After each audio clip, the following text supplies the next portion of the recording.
appellants, they are not uncontroversial, but they are still quite narrow matters, and the ones that I know that members of the committee and the councils are quite concerned about around the noise and light provisions particularly, but also the site coverage matter. So we felt that it's prudent to include these in the plan change.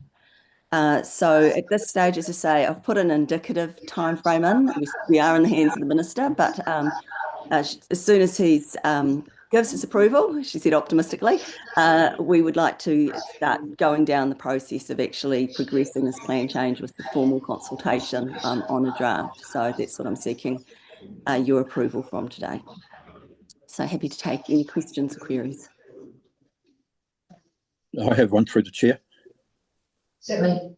Yeah, look, thanks. Look, it's a very minor point, Lois, but I've just been asked to attend this meeting just half an hour ago, so I've just had a quick look at the at these changes you're proposing.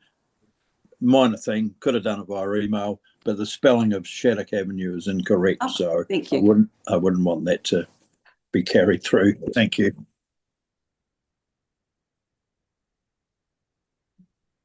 The regional council. Yeah, and one from me as well, Lois. I know we're dealing with timeframes that are, dare I say, hard to predict. Hence, we don't have much certainty on that. What's the risk, as far as you're concerned, of this sliding post-election, given I assume all the ministers are going to be fairly busy in the run into November now?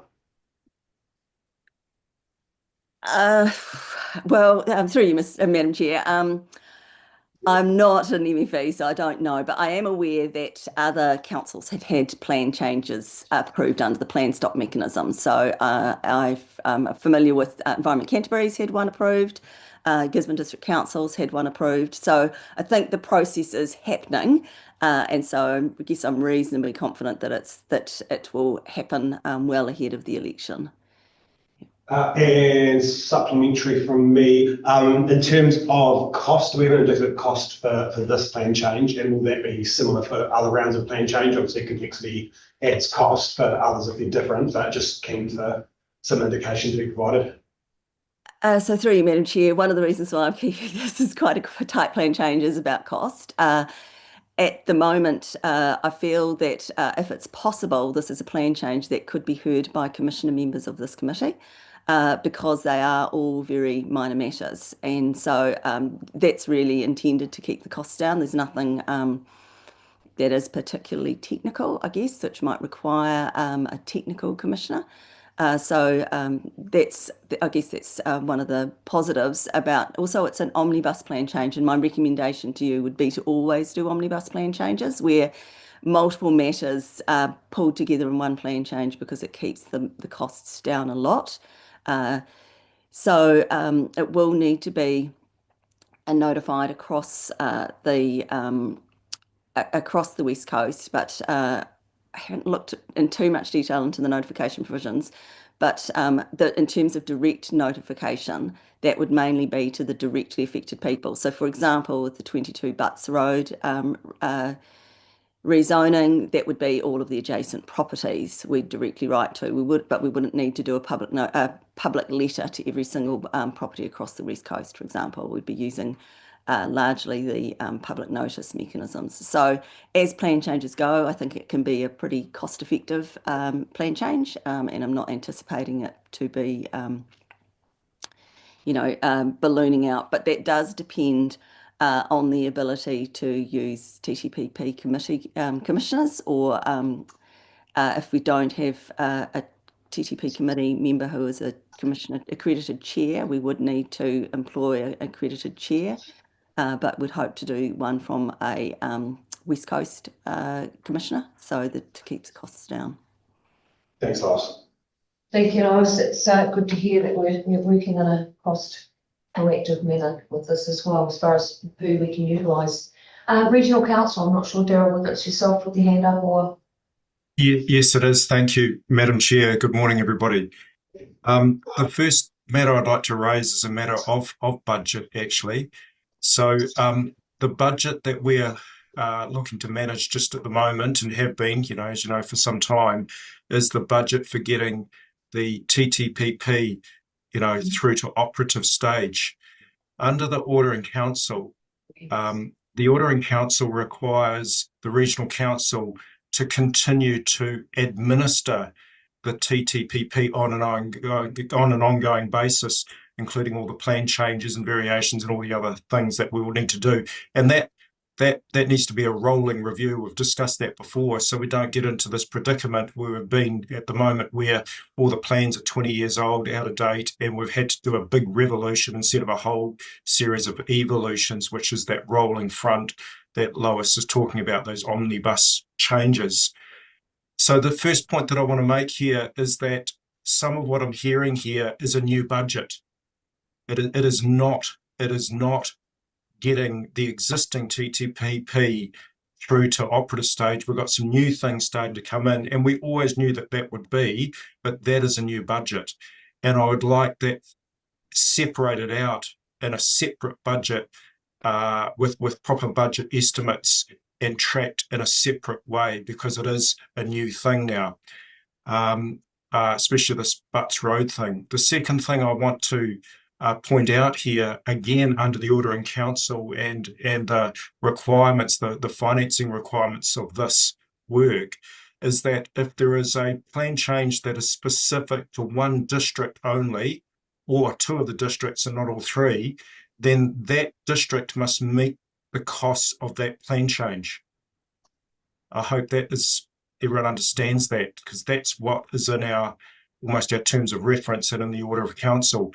So this Butts Road thing that I'm hearing about now would have to be actually financed by Buller.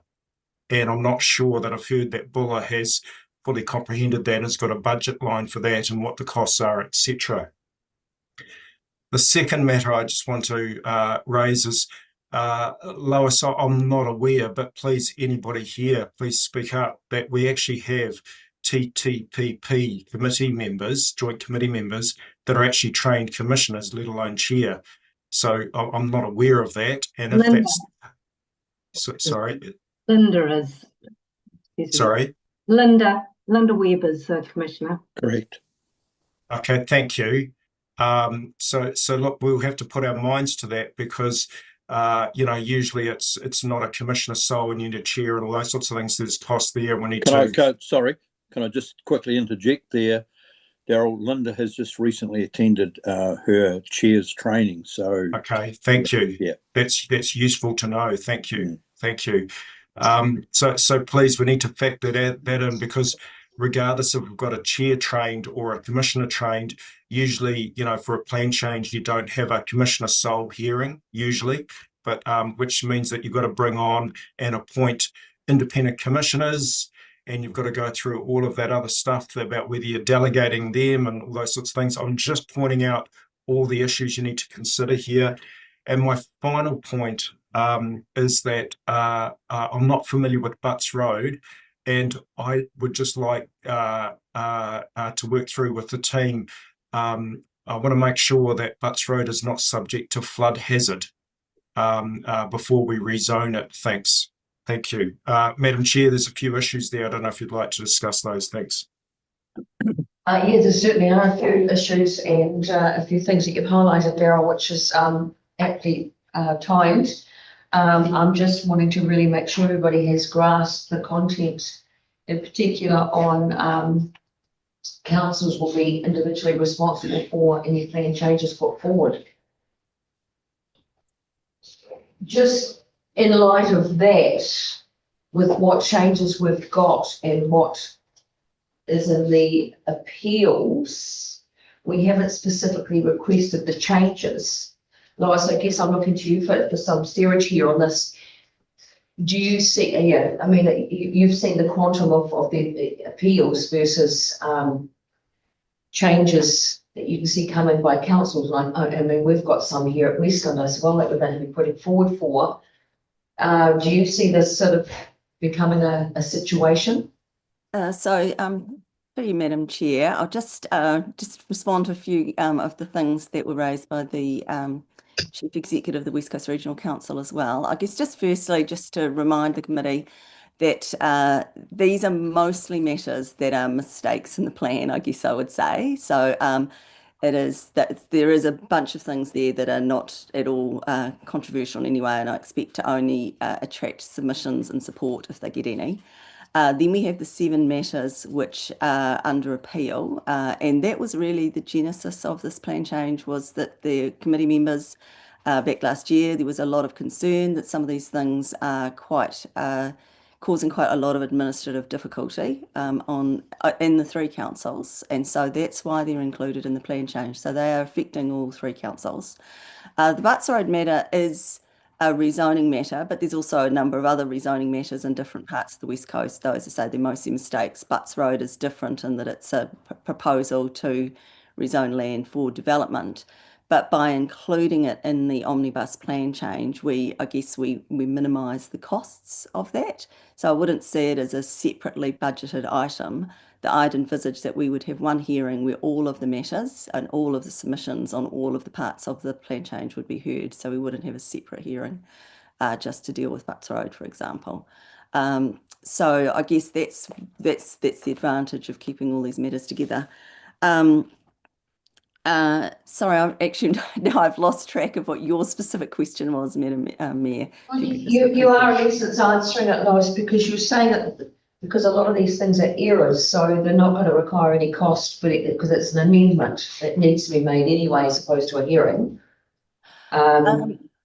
So through you, Madam Chair, because it is a plan change, people can submit on it. So, and anyone can submit on any part of a plan change. So we don't know what that might result in. I mean, we've had some very odd things. We had people submit on our plan change for coastal hazards about industrial zoning. So people do see a plan change as an opportunity to make a submission. So we do have to accept that by putting out a plan change, we will receive submissions, and some will be more and some less relevant to the matters. But the idea of having an omnibus change is that we try and do that as efficiently as possible. Madam Chair. Yes, Phil. Yeah, look, so yeah, thanks for that clarification, Lois, because I saw it as a plan change that wasn't directly in regard to matters in Bulla. So to Darryl's point, we certainly do not have a budget for any proposed plan change, and I think, as Lois described, this encapsulates a lot of, if you like, just errors in the original plan, and I would propose that Bulla would not see themselves as funding this plan change. Thank you, Madam Chair. Thank you, Councillor Rutherford. Darryl. Thank you, Madam Chair. Madam Chair, I just can't quite see, is Chair Smith in the room yet? Yes, he is. Sorry, he has just arrived. Thank you. He arrived at 9:60. Thank you. Thank you. Can I just say, look,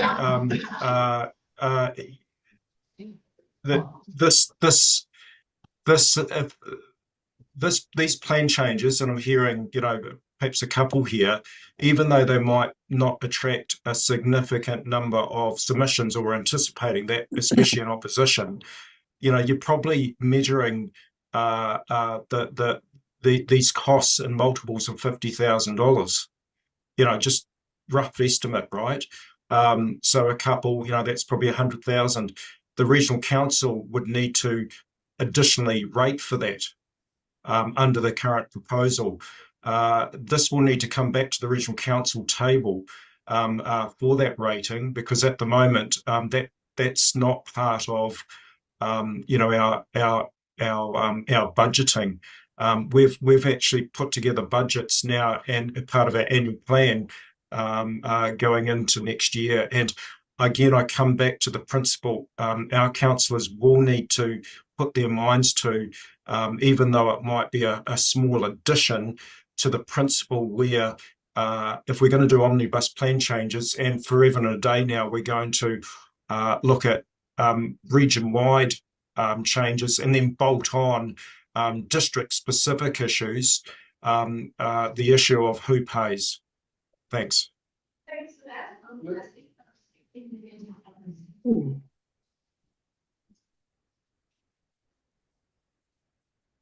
Yes, this is going to be, I think, an issue. Councillor, Councillor, have you got any comment on that? Because I think we went into this not realising that we were going to be facing costs that could be up to that.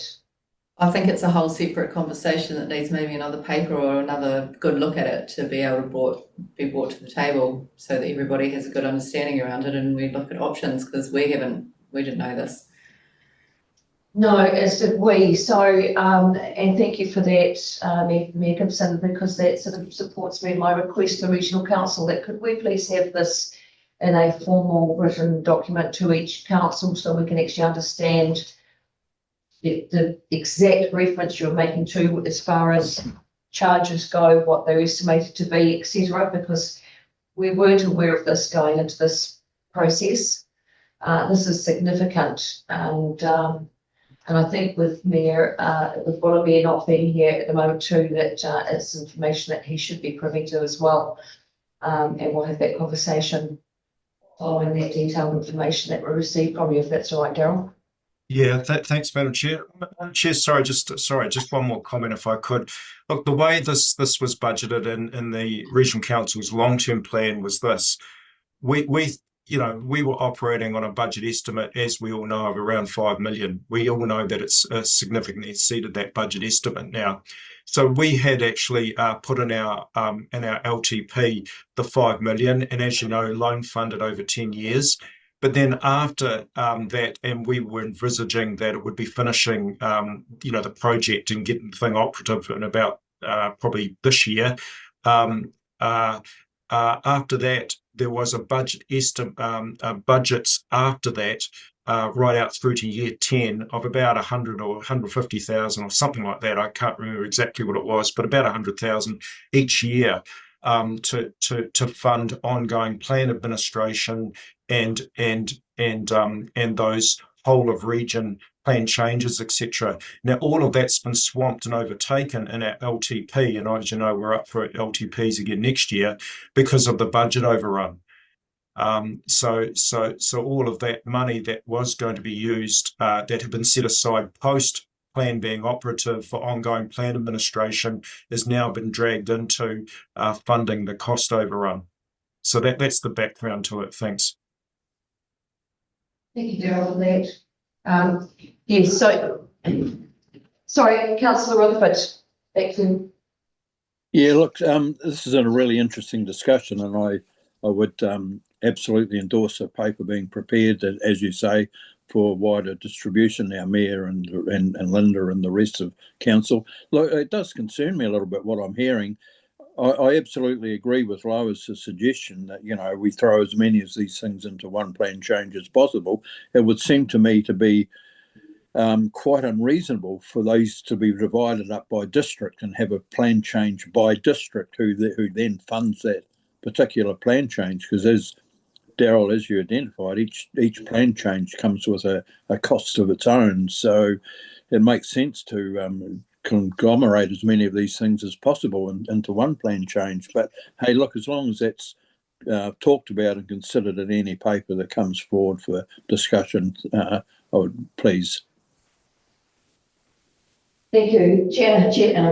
Yes, through the chair, I agree. I think this is a topic that does need wide consideration via a specific topic to be brought back to the next committee meeting. So I'd endorse that process. It's too complex to be sorted here today. Yep, I do on the tail of that. I think we need to have some form of report come out to us all pre the next meeting, so we've got time that if we need to be having a further discussion or questions raised, concerns yet or whatever, that we do that, so that the next meeting is proactive and moving forward, as opposed to readdressing or dragging this out further. But Daryl has agreed to supply that information, so we'll get that and then have a further conversation on that. Lois, do you have anything further on this report? No, but I was going to make a suggestion that if you don't want to move forward with this now, you could just receive the report and then we can address this matter alongside the costing issues at the next meeting of the committee. Yeah, yes, I totally agree with that. Thank you, Councillor Casson, for supporting that. So if there's nothing further for Lois, move from seconder, please, so that we can receive the report. Yeah. Noting that we'll come back for the next meeting. Councillor Casson, thank you very much. Do I have a seconder to that? Chair Smith, thank you very much. All in favour? Aye. Carried. Thank you very much for that. And Lois, yes, we will bring that back at the next meeting. Second, now we move to Joe for the update on the mediation process. Thank you, Madam Chair. Excuse me. This is the monthly update that I told you that I would bring, just to let you know what's happening with mediation, and it's been an extremely busy month, I must say. You'll see under position setting point 3 that we went through a number of topics. We're actually, the subcommittee is powering through setting positions. We've got another 7, I think, today, 2 small ones and 5 larger ones. As far as resolution of appeals, we are actually managing to resolve some issues through direct discussions, which has been excellent, and seen under point 5, New Zealand Coal and Carbon withdrew nearly all of their appeal points, although other mining companies still hold their appeals on those same points, but New Zealand Coal and Carbon's withdraw most of theirs. Still having conversations and progressing with people listed under 5B. We had lots of discussions ongoing, and the court has, the lawyers went out and asked for further particulars from a number of appellants who had just said, we just don't like this, and they hadn't said what they wanted to change, how they wanted the wording to be, and what exactly they were seeking. And in a flurry on Friday, which was when the court said everyone had to have their further particulars in, we got a whole bunch of things, and some of them actually supplied the information we were after, and others were still quite randomly nebulous, I felt. So with a number of things, we did get further information which will help us understand what the appellants are after, and others just still not quite sure. We moved down to point 7, which is mediation. It would have been lovely to say that tomorrow we were starting our mediations, but following my email to you on Friday with that information from the court, you will see that we've had a development there, and I'll let Alice talk to that in just a moment. I'll deal with point 8, which is that Mr. Curry sent us in a submission a year after submissions closed on a topic that had already been heard, so he had no opportunity to be heard by our hearings commissioners to have his information included in decision making there through that means, and because he used the online tool, which was still open, he got his submission number, so he felt that he had made a submission, although we went back to him and told him that that hadn't been the case. There wasn't anything to submit on any longer, it was all closed, but he's still following through in the court this process of saying he feels he's made a valid submission. So the court will be deciding on this just on the papers. So Mr. Curry has sent in his position, and our legal team has sent in the committee's position. So a decision will be made in the near future on that one. But I think the big matter has been from point 9 down. If we can ask Alice just to talk about the forest and bird application and the outcome of that. Yeah, thanks, Jo. Good morning, everybody. So yeah, it has been a busy few weeks on the court front with the TTPP appeal. So I think you're all aware Forest and Bird applies to strike out the District Council interests in the TTPP appeals process, just Grey and Fuller's interests. And they signalled in their application that they thought it would be best if mediation was deferred until their application for strikeout was resolved. And then there was some back and forwards on that issue. ultimately we, on behalf of the committee, filed a memorandum with the court requesting that mediation continue because of the amount of work that had gone into setting the schedule and the, I guess, minimal appeal points that were being challenged that had been allocated to topics that would be occurring in mediation this week and in a couple of weeks' time. Forest and Bird did change their mind and supported the committee's position on that, but ultimately the court has decided to defer mediation for 2 months to allow it to consider the Forest and Bird strikeout application and I guess decide the fate of those two councils' appeals and Section 274 interests in the plan. And so where we're at now is that the committee, we have filed on behalf of the committee a memorandum with the court, which just states that the committee is neutral as to the outcome of that strikeout application. But we did work together with the lawyers for the district councils to pull together an affidavit of Rex as chair of the committee to put in front of the court all of the relevant information about how the committee was established and how we are operating in practice in terms of setting positions on appeals and that sort of thing, and how we're managing conflicts and all of that. So we thought that the committee was best placed to give that information to the court to sit alongside the position and the evidence that the district councils have prepared and submitted as well on Friday. And then from here, we've got the Forest and Bird are required to file their legal submissions on the 12th of May. The district councils are required to file their legal submissions on the 18th of May. And then there will be a hearing in Christchurch before Judge Reid to determine this matter on the Friday, the 22nd of May. And so it's all going to happen very quickly. And I expect, well, my thinking is that the judge has deferred mediation for 2 months because that gives us 1 month until, well, not quite a month now, until we get to the hearing, and then another month to issue his decision if he doesn't do it very quickly, even on the day. So the committee's involvement, I guess, from this point on is limited unless the court requires us to be there to assist the court with any matters that we've discussed in the affidavit.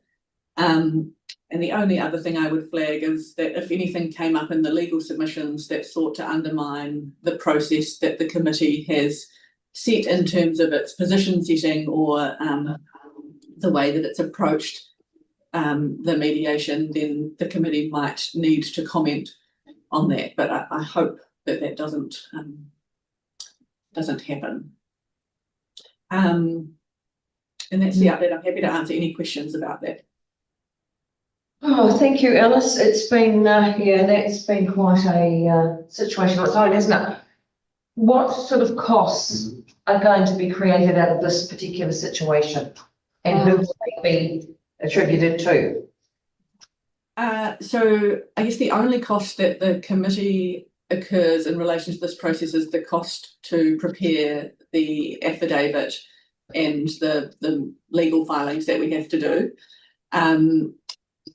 And that's, I mean, we could quantify that cost, but it will be minimal in the scheme of things. And then the district councils, in defending their position, incur their own costs. So they have engaged separate legal counsel to represent their positions. Or I think you have separate legal counsel for Buller and Gray, but they have jointly appointed Bronwyn Carruthers KC to represent their interest. So assuming that we're not required to attend the hearing and we don't need to file any further legal submissions, there'll be no further costs for the committee in respect of the strikeout. Good to know, and thank you for that, Alice, because what I don't want to see is where these things need to be challenged, that an overburden of additional costs pushes us to be financially responsible as opposed to what we should be challenging with this. And I think we've already seen that with early discussion today on what we're going to be up against financially that we weren't aware of. Councillor Gibson, and then I'll come to regional.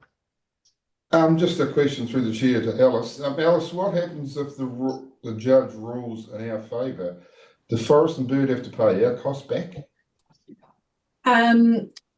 That's probably something you'd need to seek advice from your own lawyers. In the Environment Court, there's no presumption in favour of winning or a winning party receiving their costs. So you would have to make an application to the court to have your costs covered by Forest and Bird. So they're costing our ratepayers again, aren't they? Yeah. Trying to stop our voices, but we've already stated that publicly, but it's just, here we go again. Yeah. Forest and Bird don't care about the people. If I can, Gray, I just wonder, I mean, because I certainly would support this in that, we have to put a line in the sand somewhere and actually make it crystal clear to Forest and Bird or whomever that if they're going to challenge and create more cost, which falls back on the ratepayer, that we actually request that should they lose, that they actually cover the cost within the court process. We can't just keep pushing this back on the ratepayer, and it's easy for anybody to challenge and there to be a court case over it. But I think people need to understand that there is the end result needs to be that they are financially liable on the determination of the judge if it doesn't go in favour of them. And I see Alice is nodding her head. You actually agree with that, Alice? Do I take that? I am agreeing that there is a process to ask the court to award costs in favour of the winning party. So, but the district councils involved will need to take advice from their legal team about how to go about that and whether there's anything they should be doing now about that. Yeah. And to be that they've been selected and they've only chosen Grey and Buller and not Westland is just, selectiveness in it just seems a bit ironic. Just on that, do we have any reasoning why they've selected Grey and Buller as opposed to us? Is it because of the amount of appeals that have been listed? Why would we see them singled out as opposed to having a blanket approach? I can answer that to the extent I know. I don't know why Forest and Bird have singled out Buller and Grey. I suspect it's because of the position taken by those councils in respect of the matters that Forest and Bird is most interested in, and perhaps Westland's appeal or 274 interest didn't rub against them the same way that the Buller and Grey ones did. It does seem odd, given the argument that they're running, that they would not challenge all three. Thanks, Alice. Westland, Daryl. Yes, thanks, Madam Chair. Look, just going back to the last discussion on budgets and things like that, I'm just going to ask staff in this paper that's coming forward at the next meeting just to include what are the costs onto the project, not where the costs align, where they fall onto the two districts here, which are meeting their own costs in terms of defending this action, but in terms of on the project, what is the costs of us and our involvement in this? Thanks. So if we can just itemize that, because this is not like $100 here. It might be small in the scheme of things of a $10 million project, but we're probably talking several thousands of dollars, and just want to know and itemize that so that the committee is aware. Thanks. Thank you, Daryl. It's good thinking certainly that we've got a handle on that accountability. Otherwise it's going to be a train wreck that runs away from us, I think, very quickly. Alice, back to you. I think you were going to clarify point 7. Point 7? And that paper, no, just that Joe made reference to point 7 would be the mediation would be touched on by yourself. Oh, I think that was just to signal that the mediation has been deferred for 2 months. Sorry, I should say that in response to that direction from the court, what we have done is, rather than redo the whole mediation schedule, we have kept the mediation schedule largely the same and just taken what was occurring in the next 2 months and slotted that into various gaps in the mediation schedule rather than trying to redo the whole thing. I guess the downside of that is that the way we had structured the mediation schedule initially was to have strategic direction and cross-plan matters mediated first, because obviously strategic direction sets the direction for the plan, but cross-plan, that topic had a lot of matters that were of consequence, I guess, for the consenting parts of council, and it would have been good to resolve them really early on in the process. And similarly, we had some other smaller things up front to try and get easy things resolved quickly. But given all of the parties' unavailability and the difficulty in creating that schedule in the first place, rather than try and redo the whole thing to still have those topics early on, we've just kept it as it was. So now we start with, I think it's infrastructure and a couple of other little things, and then we go straight into mineral extraction, and then mineral extraction will be followed by strategic direction and cross-plan and the rest of the schedule as it was originally intended. And we've pushed out energy quite a long way into the schedule to accommodate the strategic direction and cross-plan topics a bit earlier in the process. So it was actually, it wasn't too bad, but in terms of redoing the schedule, but it's not quite as good as it could have been. Yeah, thank you. Jo, back to you for continuation of your report. That's pretty much the end of the report. Just at point 12 that the court issued a decision to strike out one of the appeals because he actually didn't complete all the information, and he was asked several times by the court to supply it and did not, so that was struck out.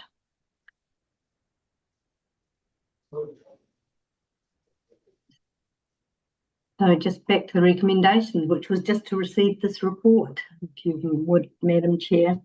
Thank you, and I do appreciate the appeals progress update too. It's quite good having that refresher coming through with this. Continuously appreciate that. Right, so I will move for the seconder, please, that we may receive Jo's report. Thank you, Chair Smith. So moved. Do I have a seconder, please? Councillor Casson, thank you very much. All in favour? Aye. Carried. Thank you. Right, next we are back to Lois for the minor amendments to the report, please. Thanks, Lois. Thank you, Madam Chair. So this is a relatively simple report. So I've talked to you many times now about minor errors and just getting everything tidied up in the plan. And I've brought in this report a collection of, they are minor, they're all bordering on trivial. So they're completely just tidying up matters in terms of the mapping. None of them have any actual material effect in terms of on the properties where the mapping is an error. They're showing hatching where there shouldn't be hatching, that kind of thing. But they are all very, very minor.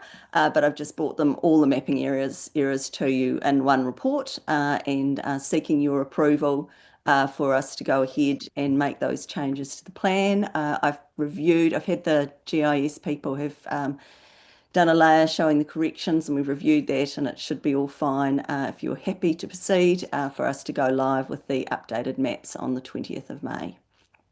So really nothing in there to highlight because they all are really, really minor. Thank you. Councillor Rutherford.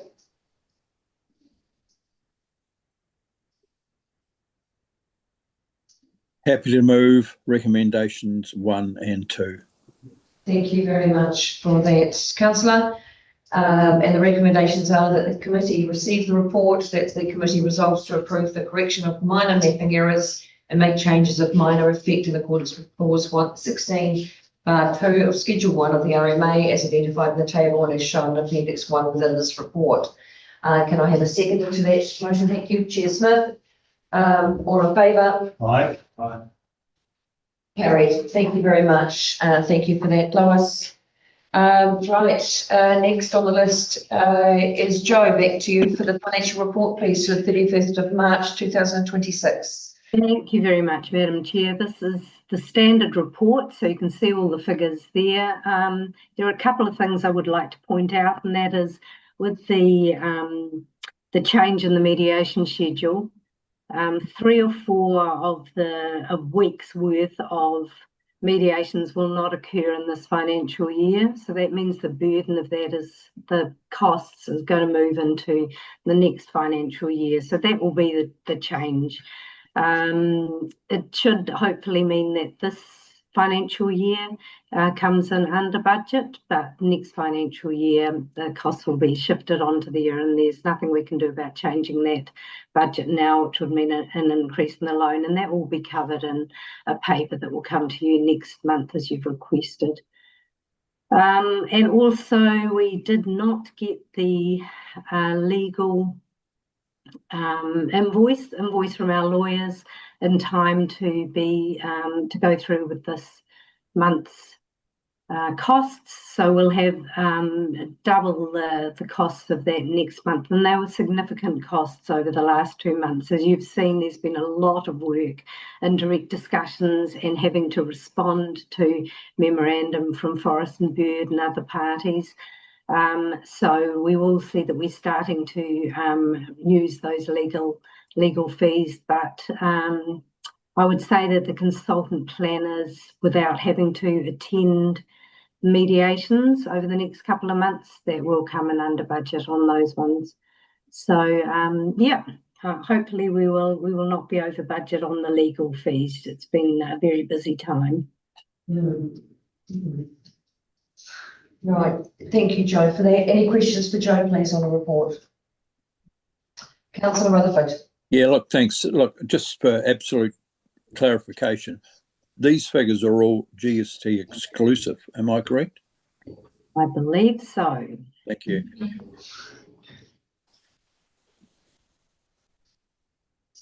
Any further questions? Probably more so just an observation and an appreciation for that report coming to us for the next month with some clarity around those plan change costs, the costs of the delay here, both legally and the process outside of the legal process. The 2-month delay we're currently in, those around the table would benefit from that, as would our community that are going to be watching this and watching the costs of this process and project. So appreciate you compiling that all for us, Jo. Yeah. So if there's nothing further, can I have somebody please move that we receive the financial report to 31st March 2026? Chair Smith, thank you. Seconded by Councillor Rutherford, thank you. All in favour? Aye. Carried. And that, I believe, brings us to the end of this session. Next one's due to start at 10 o'clock, so we can have a quick breather, stretch our legs, and come back at 10 o'clock to start. Just remembering, Madam Chair, that it is on a different link, so you'll have a separate invitation for that. Thank you. Lovely. Thank you. If everybody's happy with that, we'll see everybody back here ready for a 10 a.m. start. Thank you. Close this section.